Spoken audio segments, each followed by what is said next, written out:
two, 1 2 1 2. Testing. Okay. Oh, why do I? Colin had a problem and a microphone to spare. Thomas took it up and so the podcast went to air. For weeks and months they trolled through every single DVD. They've unwrapped all the ones they can and now they're cellulose free. Now they're cellulose free. Hello, dear listener, and welcome to Cellulose Free. My name is Colin, and with me, as always, is my fellow film watcher, compadre, and son, Thomas. Hi, hello. How you been? Oh, I've been all right. Things are progressing pretty much as usual. Good. Just not a whole lot going on, just generally. You're still nonplussed because I changed up the intro there. I wasn't expecting it, but I rolled with it. It didn't give me anywhere to go. It didn't. But so should we start again? Oh, do we really? Do we need to? Well, is there anything that you've been up to that would have answered if I had asked, what have you been up to? What I've been up to? I have now also gone and seen Black Widow. I think I had a better time at the cinema than you did. Yes. In that I had a row to myself in the middle, near the back. I had absolutely prime seating. That's wonderful for you. Yeah. Yes. Things went well. Afterwards, I had to look around and some people off towards my left had left a big mess, but, you know, messy people. Inconsiderate. Yes. And, yes, it's not the way things should be. And I enjoyed the film, so... Yeah. Yeah. It was a good film. It was. We're not reviewing that film, but it was a good film. It's about time, basically, that... yeah. Does hold a weird place. Yes. So how many were in the cinema? 11. 11. And 11, and how many were in the cinema when the end? The other 10 left as soon as the credits started rolling. Yeah.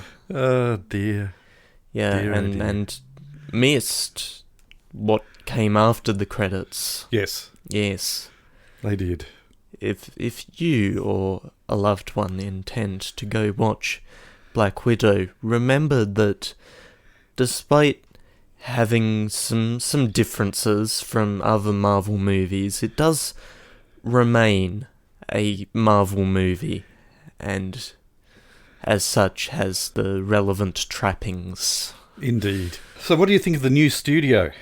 What do I think of the new studio? What has changed?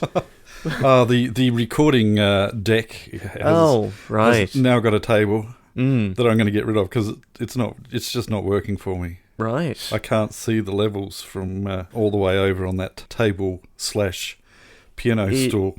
It has moved maybe 10 centimetres, if that, and already it's causing problems. Yep. So, excuse me while I dismantle the recording studio. Oh, that works. There we go. And so, not 10 seconds later, we have returned to the old studio. No, it's the new Studio Mark II, where the recording desk has become my footstool. Right. Right. Yeah. What have I been up to? I haven't been up to much. I went to see my counsellor yesterday to find out that she's moving on to somewhere else. So... dear. This has happened so many times, and it's interesting the conversation that's gone on with certain other friends of mine who are dealing with mental illness.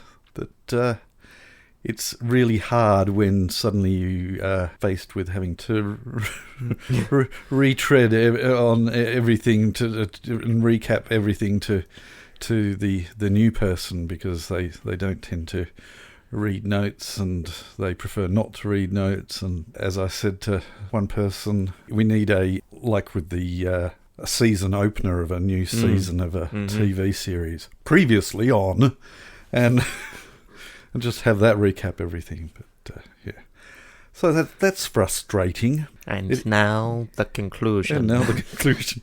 Yes, and dare I say, it is what it is, and that cliche is what it is. And I've got nothing else that I wish to cover in this. We've been filling out the census. Yes, Australia is facing its 5-year census again, and all of that's done online, and you can actually pre-fill things in, making the assumption that people are going to be in the house on August the 10th.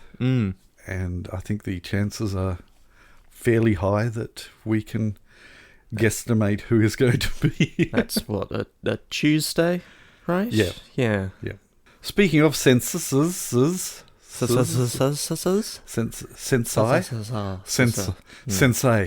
No?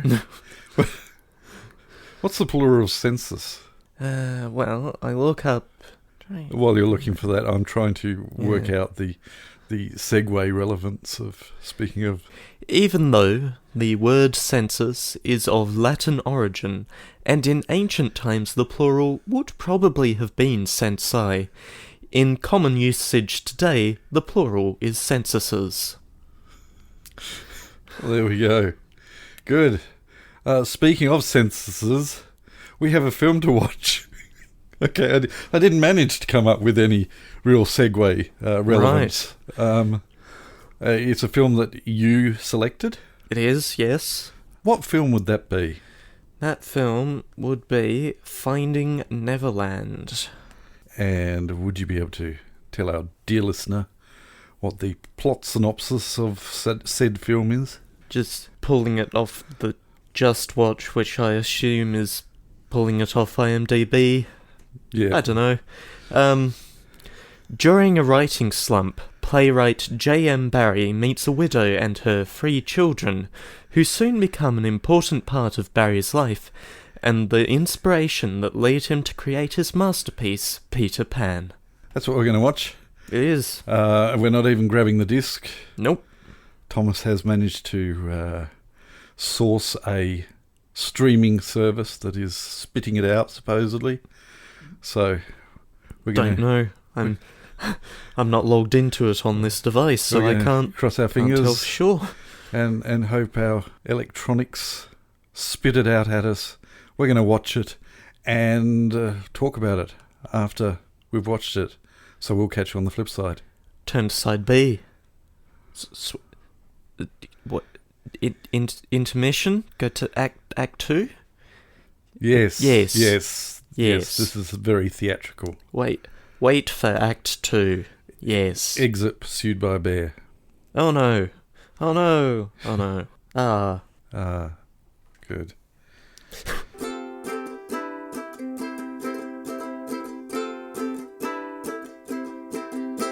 So, what did you think? That was good. I enjoyed that.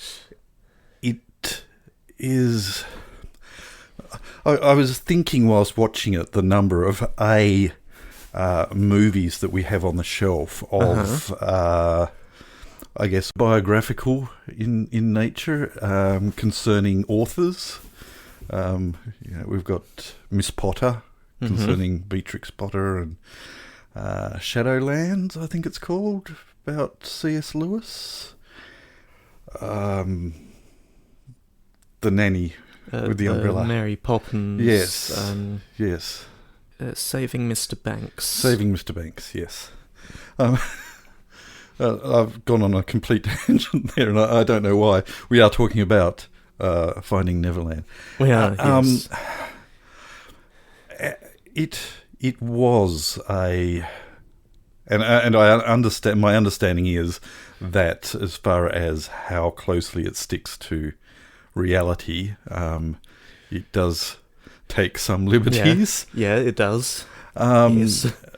But it's got heart and soul, and as much as it, I have mixed feelings and emotions about Johnny Depp.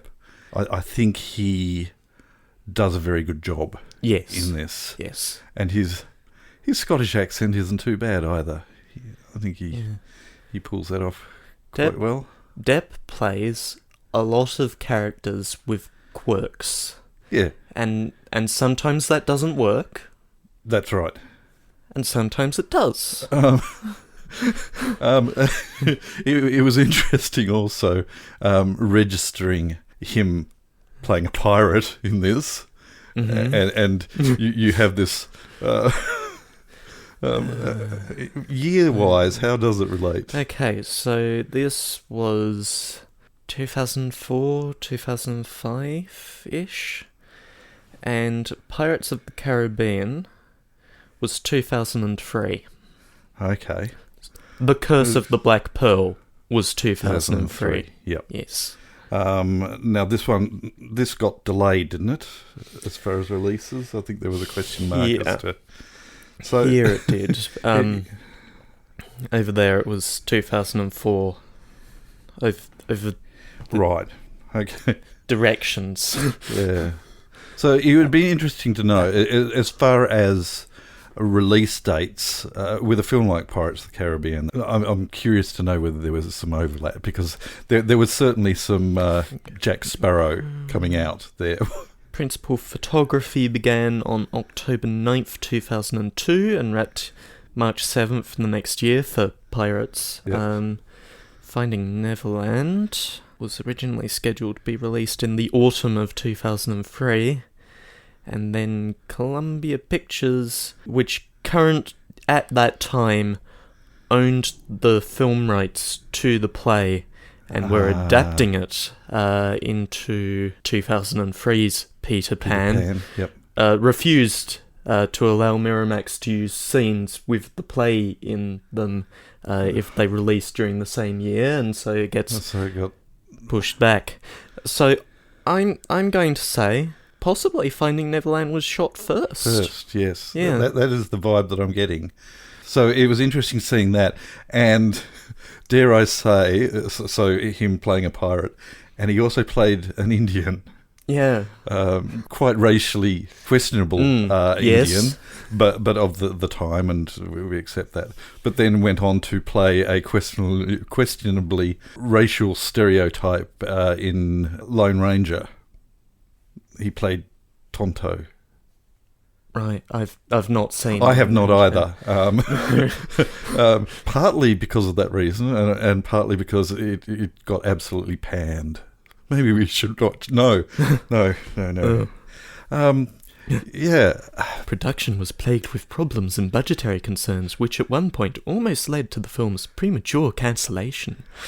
And from recollection, it was being made roughly the same time as John Carter, which was plagued with much the same. Yeah. John Carter released in 2012, Lone Ranger in 2013, and given the woes of production hell, it doesn't seem unreasonable that they'd be being worked on at the same time. We keep on sort of veering off to Finding Neverland. What is there to say about it? Yeah, it's well acted. Mm-hmm. It has a very, very young Freddie Highmore, who does a reasonable job for his age. Yeah, absolutely. Possibly the only question mark as far, and you're dealing with a very young child, and that would have been the youngest brother. Acting chops in a kid that age is very difficult to achieve. But the rest of the cast, the supporting cast, Dustin Hoffman as Charles Frohman, who has also played Captain Hook in Hook. Yeah. So Sorry, we're veering off again. Yeah. But very understated and very well played in this as well. Actors who could easily have tried to chew scenery, and I don't think he did. No. And I think that was the other thing that I appreciated about Johnny Depp in this. He is very much guilty of chewing scenery. He if you give him the opportunity, he will run with it. Yeah, and he was very understated in this, I think. Yeah. Well worth a look. Yeah. Interesting point, too, is the number of versions of Peter Pan that are sitting on our shelf. There are a few, yes. Yeah, so we've got an animated, the Disney animated. We have the Peter Pan that was mentioned earlier. Yep. Which I will go on record as actually quite appreciating. Mm-hmm. We have Pan. Yes. The Hugh Jackman misfire, in my opinion. Hello. We have Hook.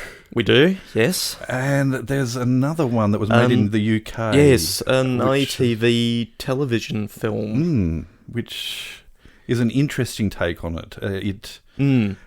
Where it works really, really well, but there's a couple of bits that don't quite... that's called Wendy, I think, isn't it? Peter and Wendy.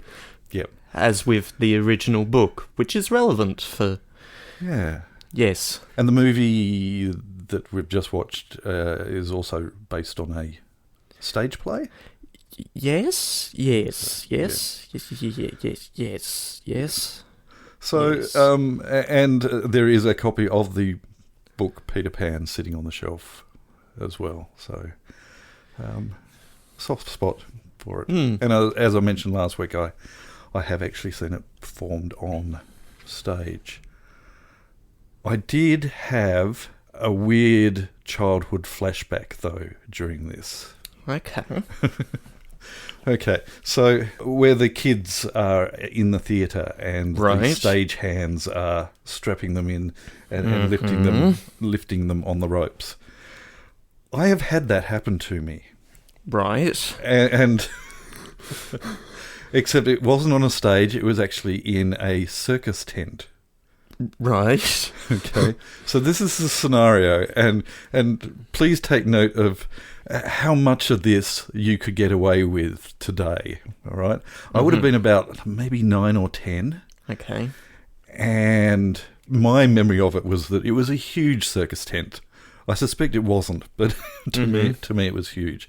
And a couple of clowns asked for some volunteers out of the audience, and then handpicked these volunteers that all ended up being 9 or 10-year-old boys. Right. Okay. So there were 4 or 5 of us, and then they popped a rope attachment on. I cannot. So there was a harness and rope, and then popped onto a small pony and walked around. Right. The ring, okay, so the rope ostensibly was for safety purposes. And it was announced that whoever rode the pony the best, and it would be judged by applause, would get $2. And $2 when I was 9 or 10 was a lot of money. And so the first person would go around the ring and get the applause. And I was last. Okay. And so this clown led the pony around the ring, and then I suddenly feel myself rising from the back of the pony and rising up and continuing the arc, because the pony had managed to achieve some amount of momentum going around this circus ring. And there was the other clown pulling the other end of the rope with the pulley to the top of the circus tent, had pulled me up off the pony, and I was swinging around the circus tent. Right. All I recall is a mixture of terror but excitement as well. You know, is the closest that I had recalled then ever being flying. You know, right.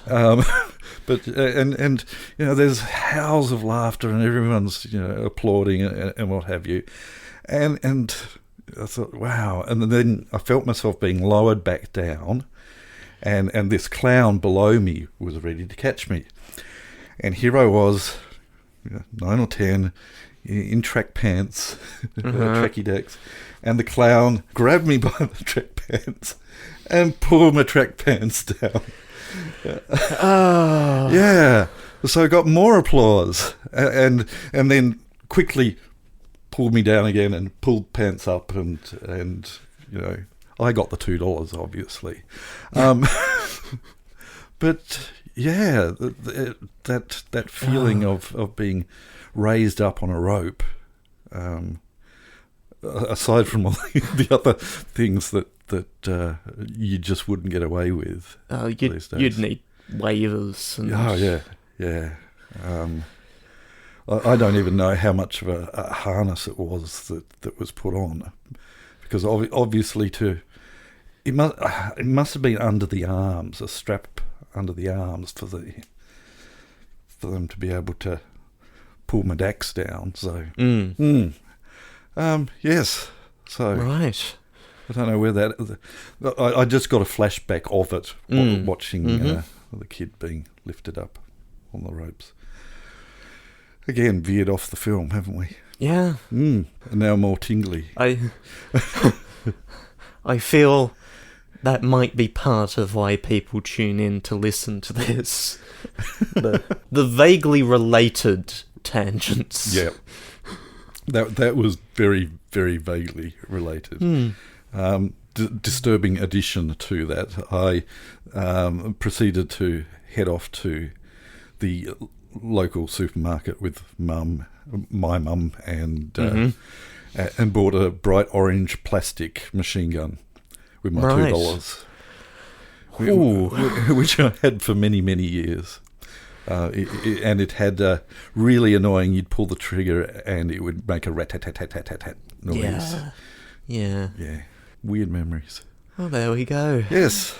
So, do you have anything else you wish you had about No. Finding? No, I think that about does it. Did you have any interesting anecdotes that you looked up whilst watching as to how close it...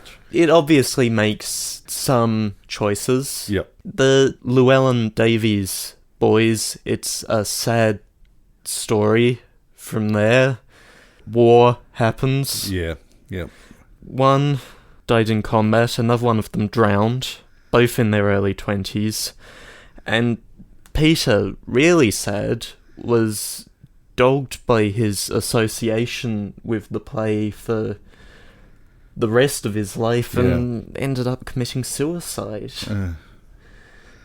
Oh dear. I believe I knew that. And yes, it's... I noticed on the IMDb page that J.M. Barrie was listed as the Guardian. Yes. So that at least lasted for some period of time. Yeah. Okay. We might move on. On that note. Yeah, on that terrible note. Disappointment. And look, I'll talk about the film now. Yeah. It is quite a somber film. It's not a particularly happy film. There are happy moments and there are joyous moments, but there is that constant undertone of unhappiness and sorrow and grief and pain. And it obviously continued on. It's a film about a man who wrote a play about a boy who wanted to live forever in a world where the reality is much less neat and tidy as that. Yes. Yeah. There, we talked about the film. Yeah, there we go. We can move on. Yay.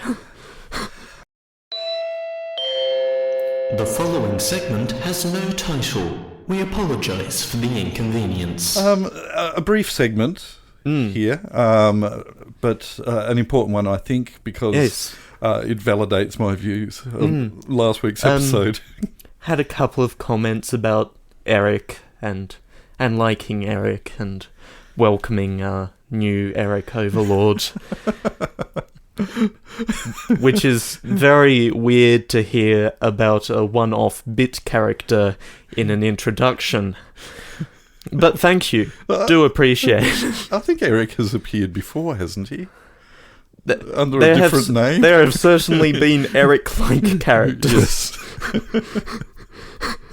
Ah, dear. As we've been on our journey. That's right. But all that aside, we have received a comment from dear listener Helen. Hi, Helen. Who wrote on a previous episode, congratulations on catching up. I know you had... Well done. Fallen behind a bit, but now you're here and now. Here and now. You are here and now. And now.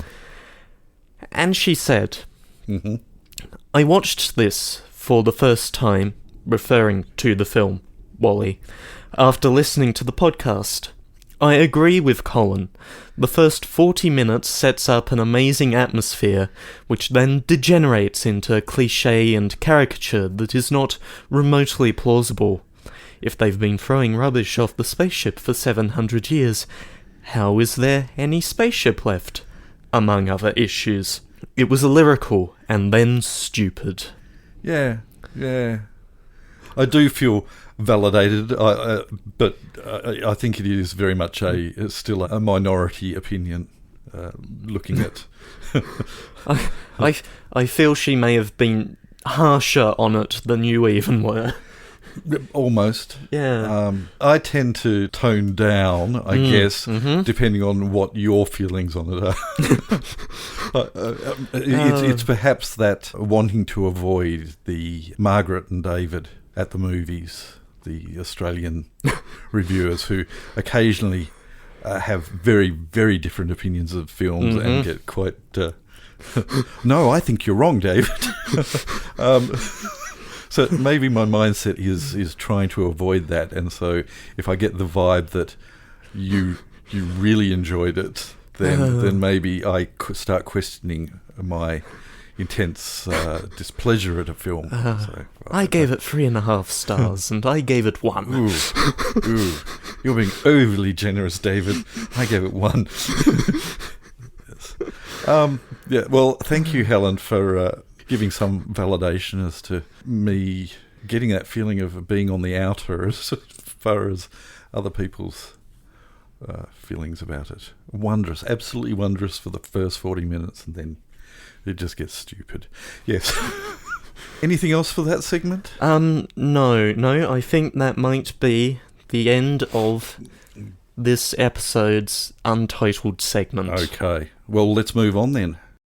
Pick a film for next week so we can go to bed. Hey, it's your turn. It is, and I'm going to try something really, really strange. Ooh. Okay, this podcast is ostensibly called Cellulose Free. Right, because in our previous podcast, Still Under Wraps, the DVDs and Blu-rays that we watched were still wrapped in cellulose. That's right. Which is notable for, well, cellophane specifically. I'm going on a tangent now.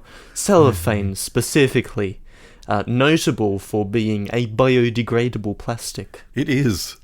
Also denoting the fact that I had purchased these films having not watched them before. Yes. And planning on watching them and not getting around to actually doing so. And we did. We got through them all. And in the process, we unwrapped most of them. That's right. This podcast, however, is cellulose free. So ostensibly films that are on the shelf that I have watched and that we want to revisit. I do not think have we in the cellulose free podcast watched a film that we haven't watched before. I've got a feeling that we might have. That neither of us have watched? Maybe. Or maybe, no, maybe it's the... Because there are some that I've watched that, yep. that you Okay. haven't. Well, but- I'm going to pull one out of the hat that isn't on the shelf, right. so it isn't technically cellulose free, but it is streaming, that sometime during the week sprang out at me as saying, it is criminal that I have not watched this film. Okay. And I don't believe, I could be entirely wrong, but I don't believe you have seen it either. Okay, so I'm going to read the plot synopsis from Just watch Dutch Watch. Yes, okay. here on this podcast where you can just listen. That's right. So, let's see if you can work out what this film is. Chic socialite Melanie Daniels enjoys a passing flirtation with an eligible attorney in a San Francisco pet shop, and on an impulse follows him to his hometown bearing a gift of lovebirds. But upon her arrival, the bird population runs amok. Suddenly, the townsfolk face a massive avian onslaught, with the feathered fiends inexplicably attacking people all over Bodega Bay. Uh-huh. Yeah, I think I've got it now. Mm. Is this The Birds? It is indeed Alfred Hitchcock's The Birds, which, yes, dear listener, I am confessing I have not seen. Have you seen it, Thomas? What I have seen is a video called The Birds Without the Birds. Which is just people getting scared at nothing. Right. Yeah. I suspect that is an expurgated version. Quite a bit shorter, yes. Okay, so the runtime of this is 1 hour and 59 minutes. Okay. So, how do you feel about watching an Alfred Hitchcock film?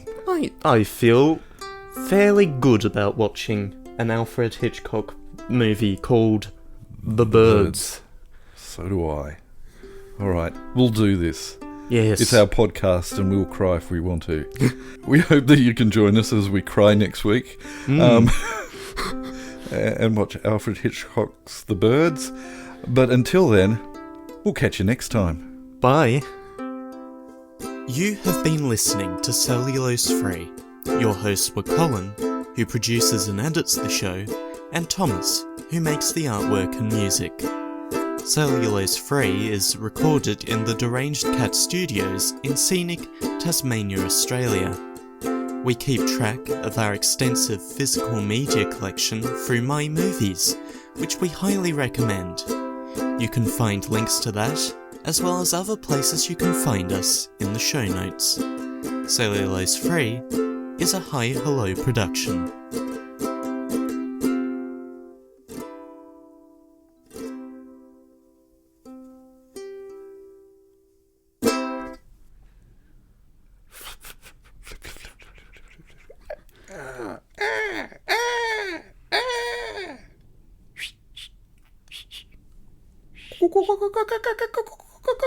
No, I don't think there's many kookaburras.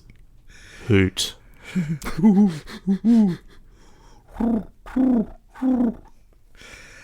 And now I'm just thinking of the Robot Chicken closing theme again. Do I have to dig that up again in that file? Which, if you don't know, is a bunch of people making clucking noises, and then it ends with cluck. Good. I'm hitting stop. Please do. Hey, you're editing this. The podcast is over now. What comes next is probably just more of the Wall-E episode, if there's more coming. There might not be. You can stop editing now. It's over.